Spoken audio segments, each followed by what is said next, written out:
Oke, masih dengan Profesor Kardus, tak berijazah tapi jenius. Ya, siapa yang tak kenal dengan SAR Bomba? Disebut SAR atau Raja, yang menganalogikan bom ini sebagai bom terbesar yang pernah dibuat oleh umat manusia. SAR Bomba memiliki massa 27 ton, panjang 8 meter dan diameter 2 meter yang mampu menghasilkan daya hingga 50 megaton TNT atau setara dengan 50 juta ton TNT yang diledakkan secara bersama-sama.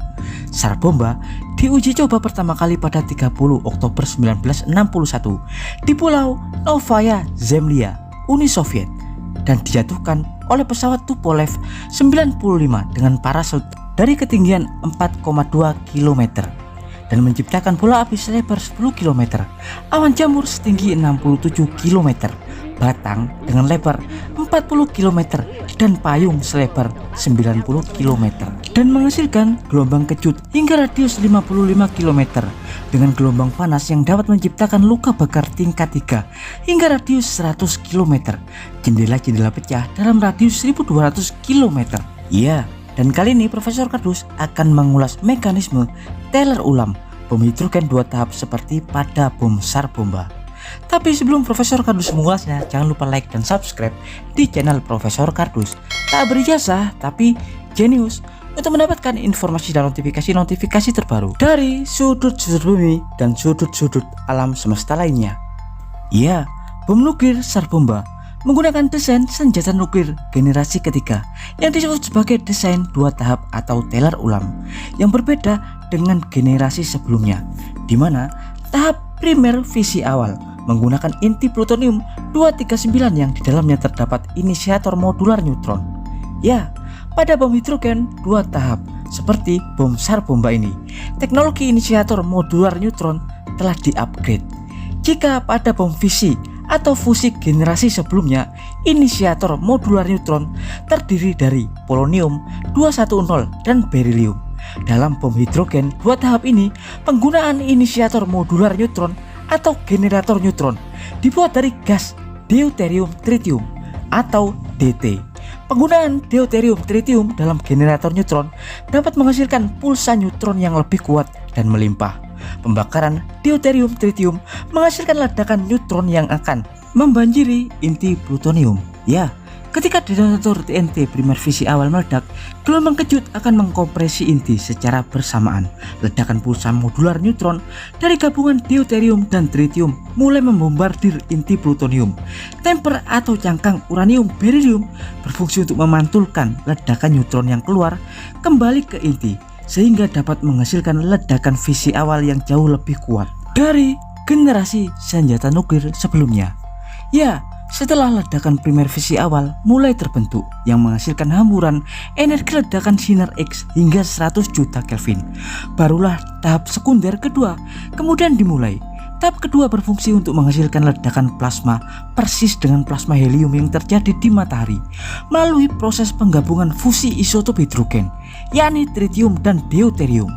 Ya, saat ledakan primer fisi awal menghasilkan ledakan sinar X thermal dengan suhu 100 juta Kelvin, barulah perangkat sekunder fusi tahap kedua yang akan bekerja, di mana perangkat sekunder fusi tahap kedua dirakit di dalam kolom yang disebut dengan busi.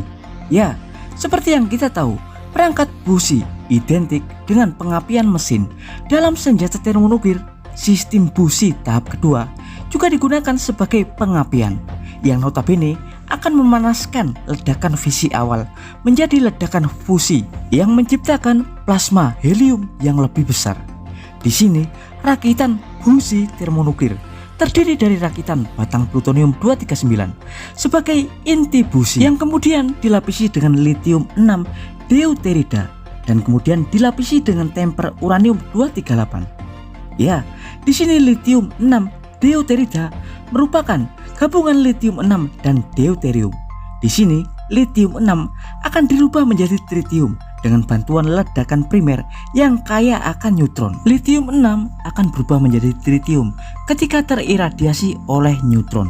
Ketika tritium dan deuterium sudah terbentuk dalam ledakan sekunder tahap kedua, maka proses fusi pun akhirnya terjadi, di mana ledakan primer awal yang menghasilkan suhu 100 juta Kelvin akan ditambah dengan sistem busi termonuklir atau pengapian hidrogen, di mana di tahap kedua bahan utama fusi yakni tritium telah tercipta. Di sini proses fusi kembali terjadi ketika tritium dan deuterium fusion menjadi plasma helium yang mampu menghasilkan suhu 3 kali lipat daripada ledakan primer fisi pertama. Ya, dalam fase ini bahan styrofoam juga digunakan.